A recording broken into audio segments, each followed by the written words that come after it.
Let's begin the fourth lecture on 1st and 2nd Kings. Today we will begin with 1st Kings chapter 3. First main point, verses 1 through 3, Solomon's marriage and faith. In verse 1, Solomon married the daughter of Pharaoh, king of Egypt. He took her as his wife. This means that Solomon established diplomatic relations with Egypt. Pharaoh at this time was the 21st king, the last king. This was a remarkable change considering the history of Israel. The Israelites were slaves in Egypt during the time of Moses, around 1500 BC. However, during the time of King Solomon, around 960 BC, Israel was on friendly terms with Egypt, and Israel was on an equal level with Egypt. Egypt was the number one country in Moses' time. We can see in Genesis chapter 12 verse 15 that there was a palace in Egypt during the time of Abraham. Abraham lived around 2000 BC. Egypt was so great that they had a palace even around 2000 BC.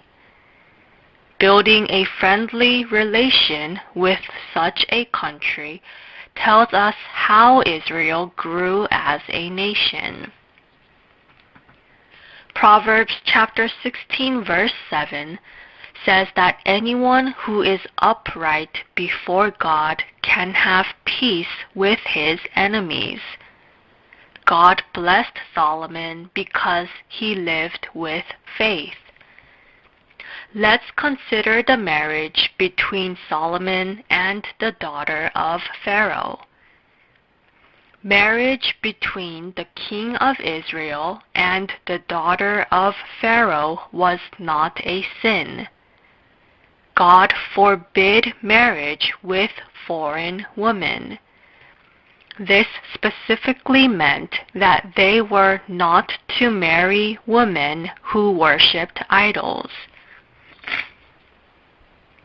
Deuteronomy chapter 11 says it was okay to marry a woman who was brought captive, who was not a Canaanite.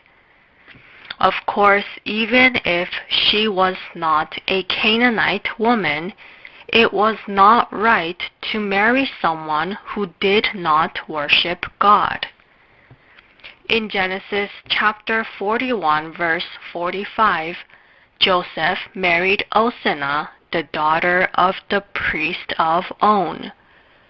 God approved of this. It seems that Joseph married her because she converted to Joseph's religion. He was allowed to marry a foreign woman. Abraham married Hagar. Esther became the queen of Xerxes of Bassa. God did not stop them.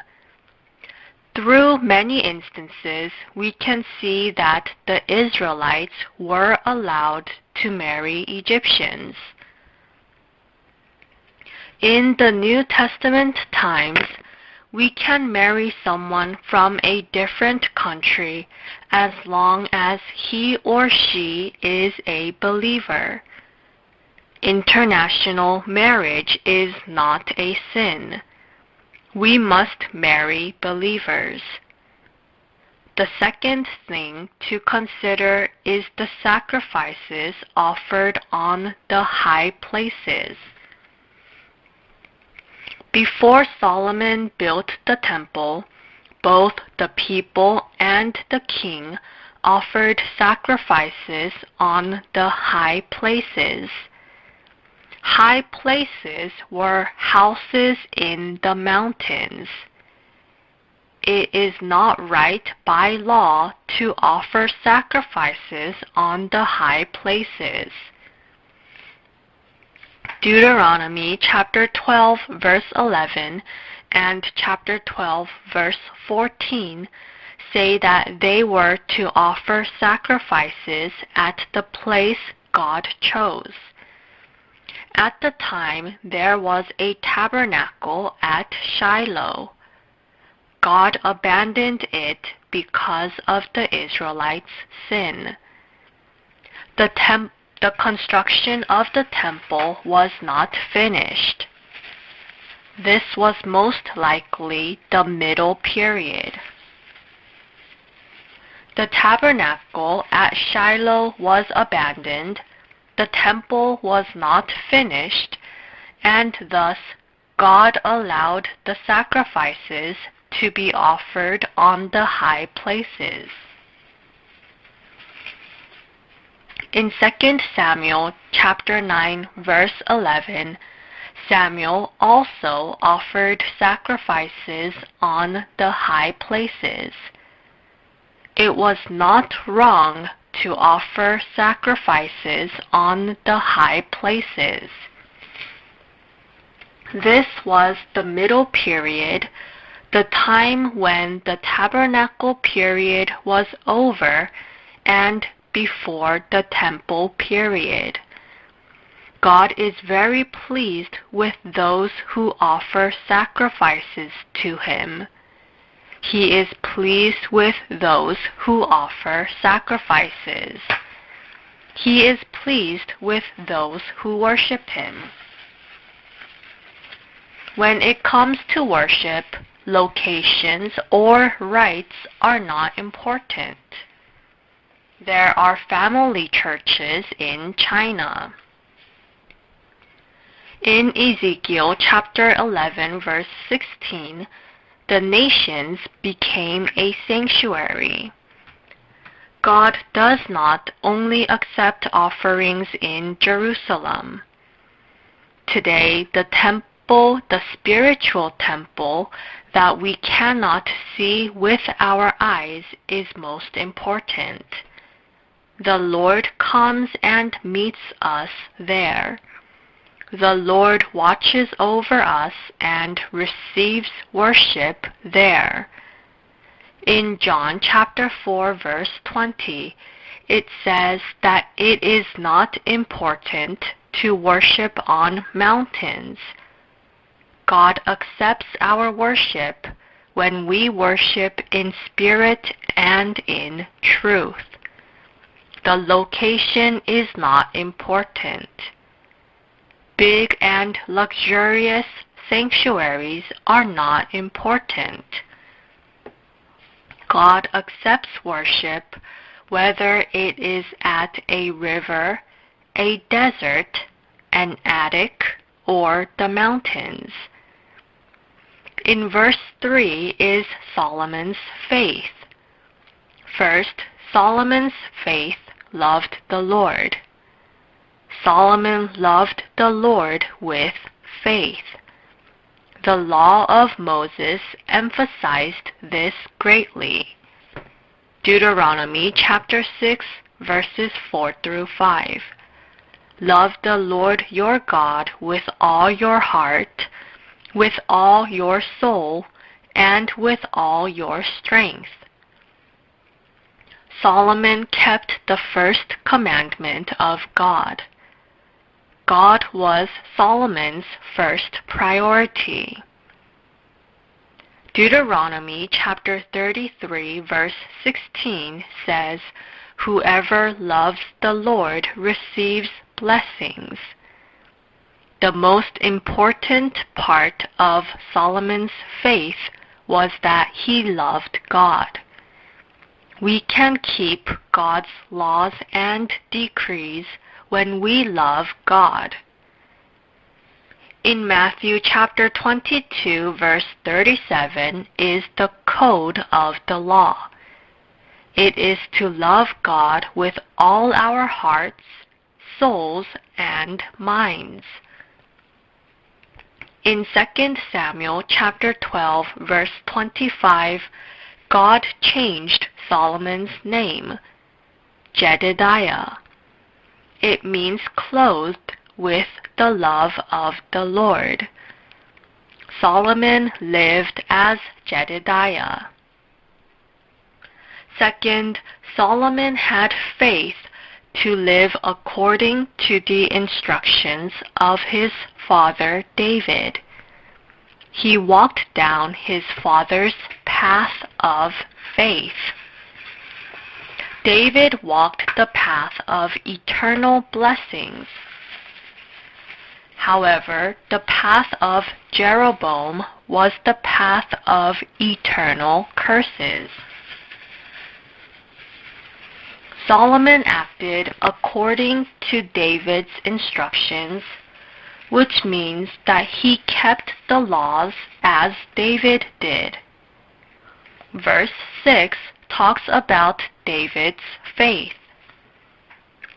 David was faithful, righteous, and upright in heart before the Lord. In 1 Kings chapter 2, verse 2, David told Solomon to show himself a man. Keeping God's commandments was the path of David. Third, Solomon had faith to offer sacrifices on the high places. He was sacrifice-centered. He was worship-centered. He was devoted. This was Solomon's faith.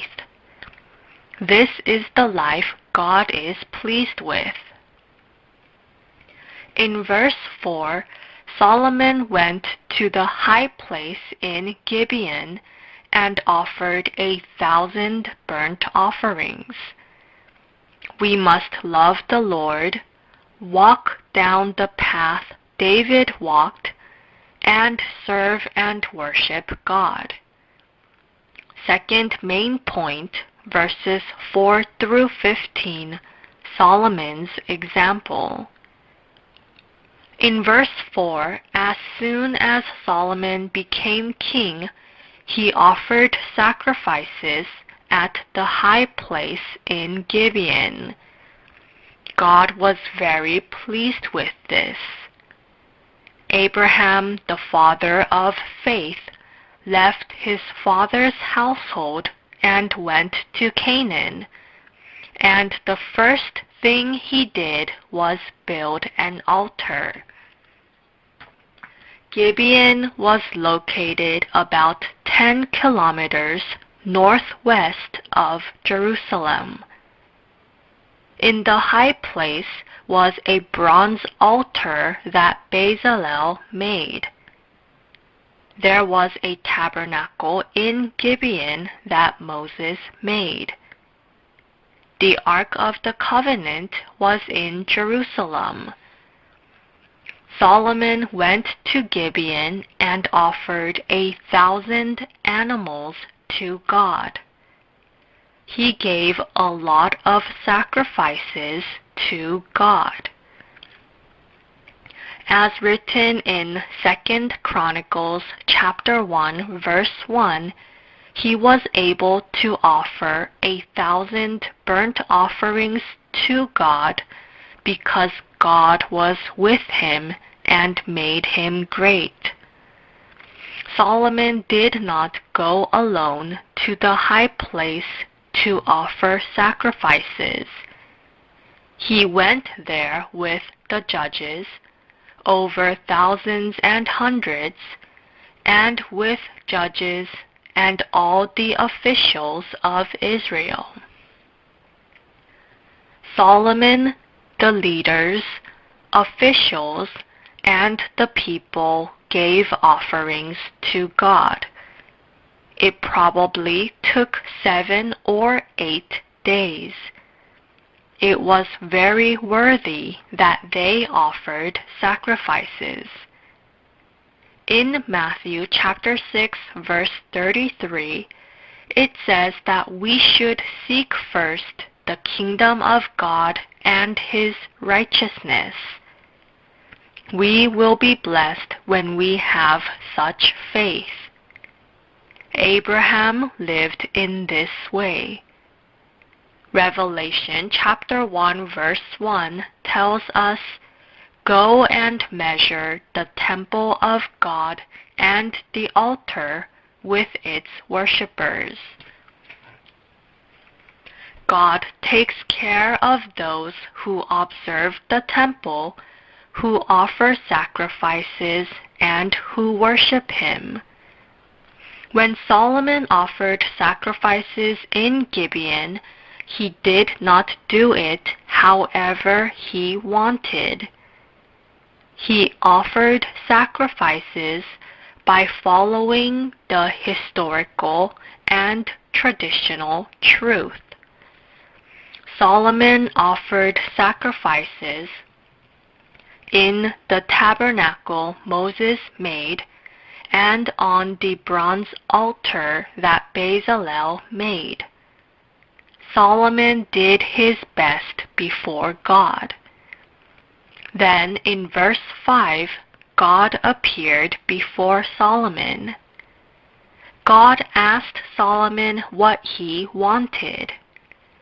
This meant that God was pleased with the sacrifices. God appeared before Solomon at night. The nighttime is tranquil. It is secretive. It is a good time to pray. It is a good time to meditate. The nighttime is the best time to hear small voices. God accepted Solomon's sacrifices and prayers, and God asked Solomon what he wanted. Solomon's precious faith is seen in verses 6 and 9. First, Solomon admired and wanted to take after his father's faith. He admired his father's faith. Solomon was able to say this because he had good faith. God showed great kindness to David. God continued His kindness and gave him a son to sit on his throne. David was a man of faith in his son's eyes. David was a man of faith in the eyes of his son Solomon. It was a blessing that Solomon remembered the good things about his father and wanted to be like his father. 1 Corinthians chapter 13 verse 5 tells us that love keeps no record of wrongs. As is written in verse 6, David's faith was one that was with God. David acted before God. David feared God. His faith was shown through faithfulness, righteousness, and his upright heart. Their faith was shown in their relationships with people. It was shown in the way they worked. It was shown through their lives. It was shown through the way they treated their parents. It was shown through many happenings. Second, we can see in verse 7 that Solomon was humble. A humble person is a good person. Solomon called himself a servant. Solomon did not say this only once, but 3 times. He confessed that he did not become king because he was capable. He confessed that he did not become king because he was qualified to be one. He became king because God showed him compassion. He also called himself a little child. He was a child. He was young. It is said that Solomon was about 20 years old when he became king. He considered himself inexperienced, full of mistakes, and unknowledgeable in handling things. He had a good heart. Proverbs chapter 18 verse 12 tells us that humility comes before honor. Third, Solomon asked for grace to rule the nation. Verses 8 through 9. He did not ask for worldly wisdom. He did not ask for scientific knowledge. This is faith that God is pleased with. Solomon asked for wisdom to justly govern the people. This is crucial in ruling a nation. He also asked for the discerning heart to distinguish right from wrong. What is wrong? What is right? What is the right way? Solomon asked for a discerning heart to govern people and to discern right from wrong. Verse 10 says that God was pleased with what he asked for. God was pleased with his words, and it was good. Solomon's prayer was one that God was pleased with and wanted to hear. Solomon was a man after God's heart.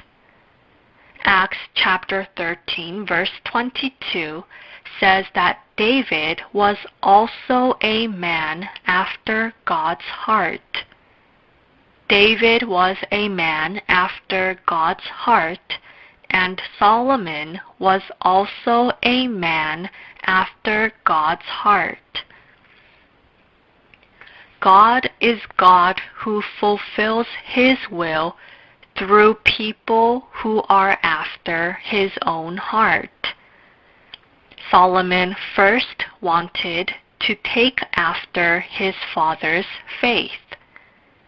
Second, Solomon was humble. He called himself a child. He called himself a servant. Third, he asked for a discerning heart to govern people and to distinguish right from wrong. These are the three aspects of Solomon's faith. God answered his prayer in verse 12. God said that he would give him wisdom and discernment. God gave the greatest wisdom to Solomon. No one was and will be as wise as Solomon. No one was wise as Solomon was. He properly discerned things. He distinguished right from wrong. He understood everything and judged justly. There is something else God gave Solomon, which is mentioned in verse 13. God said that he would give him both wealth and honor, that no one will equal him in his lifetime. Solomon did not consider a silver vessel a vessel at all. He ate everything from golden vessels. God gave him wealth and honor his entire life, which Solomon did not ask for. Through this chapter, we learn that we receive two things when our priority is set right with faith. We receive wealth and honor. But without proper priorities of faith, we lose everything. Having faith is about priority. It is about setting priorities straight. What is dominant in our hearts? This is important. What is important to us? People do important things first. If our priorities are set straight, we will gain everything. If not, we will lose everything. Verse 14 talks about the way to living a long life. We must be like David and walk down God's path and keep God's decrees and commands. This is God's command. God's words are decrees and commands. We must walk down God's path instead of turning left or right. Disobedience to God's decrees and commands will lead to destruction. This applies to everyone. If we forsake God's commands, our families and businesses will be ruined. Keeping God's decrees and commands is the way to being well. Verse 15 tells us what Solomon did after he returned to Jerusalem. He stood before the Ark of the Covenant of the Lord and sacrificed burnt offerings and fellowship offerings. This was Solomon's faith. A burnt offering is completely burning the sacrifice. A fellowship offering is a kind of peace offering. A peace offering is offered to God as thanksgiving. Solomon sacrificed offerings at the high place in Gibeon as soon as he became king. He sacrificed burnt offerings and fellowship offerings even after he returned to Jerusalem. Solomon had faith to begin with offerings and end with offerings. He did right by offering burnt offerings and fellowship offerings to God. He did right by holding a feast for his court. Third main point, verses 16 through 28. Solomon's wise ruling.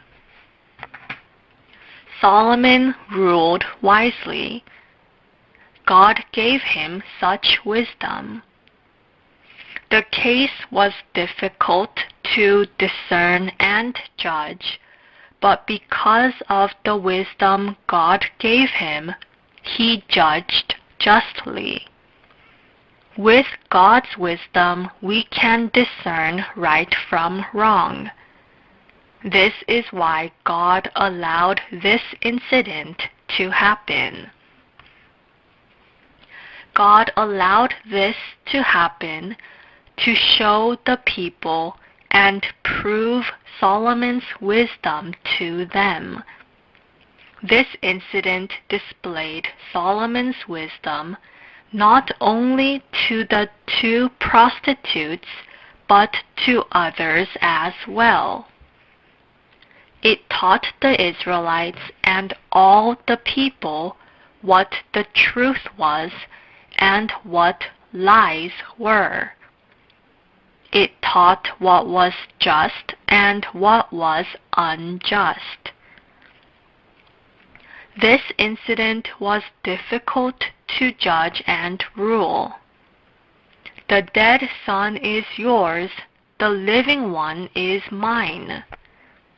The two prostitutes fought, and when they could not come to a conclusion, they came before the king. It was difficult to judge who was right or wrong, and what was true and false. In the passage, Solomon brought a sword and ordered the baby to be cut in half.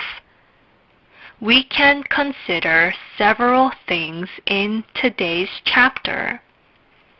First, we can see the wickedness of humans. We can see how wicked someone can be. We can see the true nature of humans. We can see the true nature. They were prostitutes. They sold their bodies. Their consciences were numb. There was nothing they wouldn't do for money. They did not have goals for their lives. They did not know why they lived. They were like drunkards and drug addicts today. Humans are foolish to the point where they lay on their children and kill them. They are careless. The guilty woman did not want to be accountable for killing her son. She did not have true love. She also stole another woman's child. It did not matter whether others lived or died, as long as she was alive. Humans can be evil. She did not believe in God. She had no conscience. She had no loyalty. She had no morals. This prostitute killed her baby, robbed another woman's child, stepped over another woman, and fought with another woman. It was the same in the time of Noah. People did not believe even when Noah evangelized. The Israelites died during their 40 years in the wilderness. Yet they were still wicked. They refused, they disobeyed, they complained. Eventually, many of the Israelites died in the wilderness.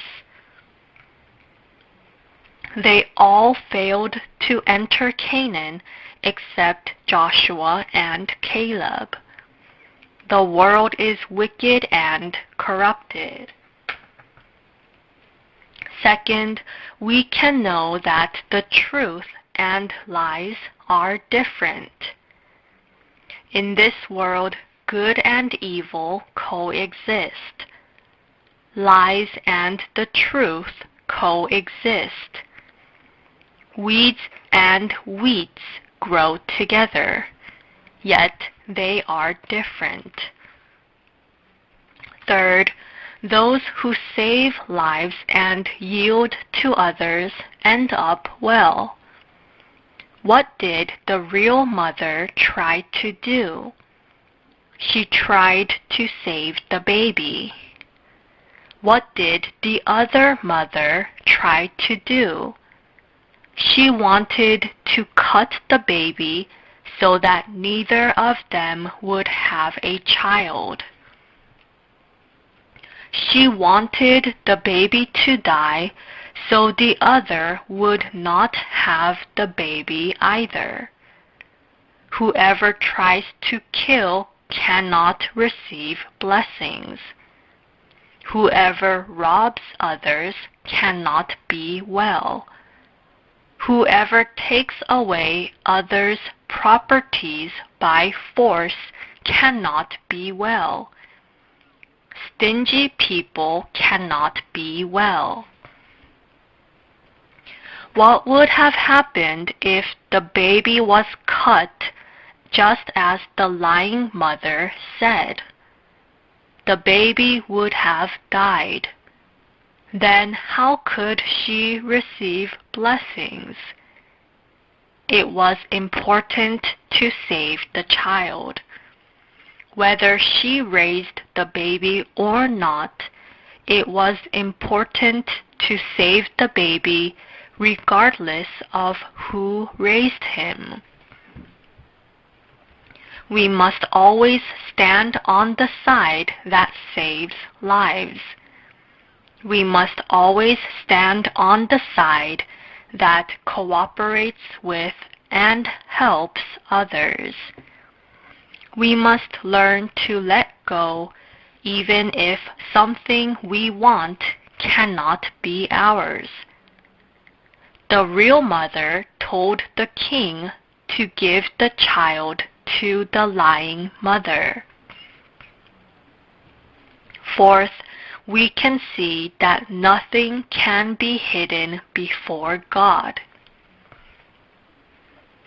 We are fooling ourselves if we believe that we can hide anything from God.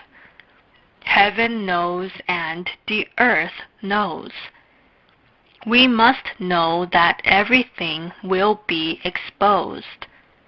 We must always live honestly.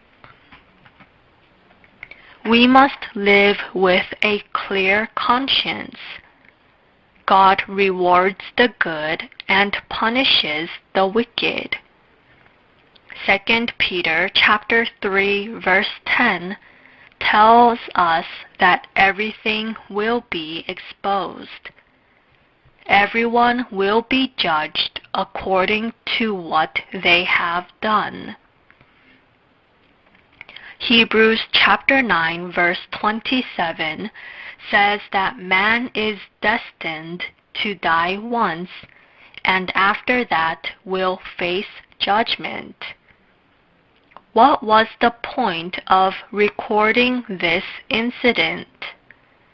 It was to teach us to fear God and fear the King and be truthful. God had this incident recorded in the Bible to make us fear the Lord. With this, we will conclude the fourth lecture on the books of Kings. Thank you.